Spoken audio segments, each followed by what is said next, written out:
সম্মানিত দর্শক, আসসালামু আলাইকুম।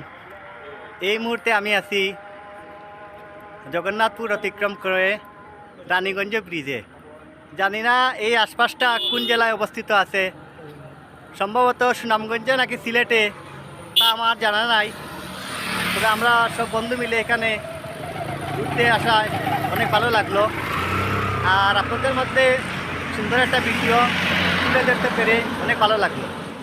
এখানে আমরা মোট 60 জন এই মোটর বাইক দিয়ে এসেছি, আর এখানে অনেক সুন্দর ভিউ আপনারা দেখতে পাচ্ছেন। অনেক লম্বা ব্রিজ। আমার বন্ধু বলে এখানে সিলেটের মধ্যে নাকি বা সুনামগঞ্জের মধ্যে নাকি না আশপাশের মধ্যে থেকে খুব দীর্ঘতম লম্বা ব্রিজ। তো আপনারা কি মনে করেন, আসলে কি লম্বা ব্রিজ?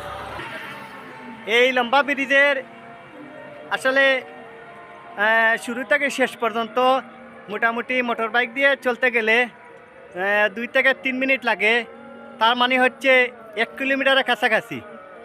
আর ব্রিজটা আসলে অনেক লম্বা, যেমন তেমন অনেক উঁচা। দেখে চারিদিকটা অনেক ছোটো ছোটো গ্রাম লাগতেছে। এই দেখেন বিশাল বড় একটা নদী। আর নদীর আর একটু সৌন্দর্য আমি আপনাদের কাছে তুলে ধরি। এই দেখেন, দেখতেছেন কি সুন্দর একটা পরিবেশ, মাশাআল্লাহ। এটা যদি মানুষের করা হইতো তাহলে হয়তো সুন্দর একটা কম লাগতো, কিন্তু এটা সরাসরি আল্লাহ প্রকৃতিটাকে নিজেই সাজিয়েছে। প্রকৃতি এত সুন্দর লাগছে। দেখেন বিশাল বড় একটা নদী, নদীর উপর দিয়ে বিশাল বড় একটা ব্রিজ।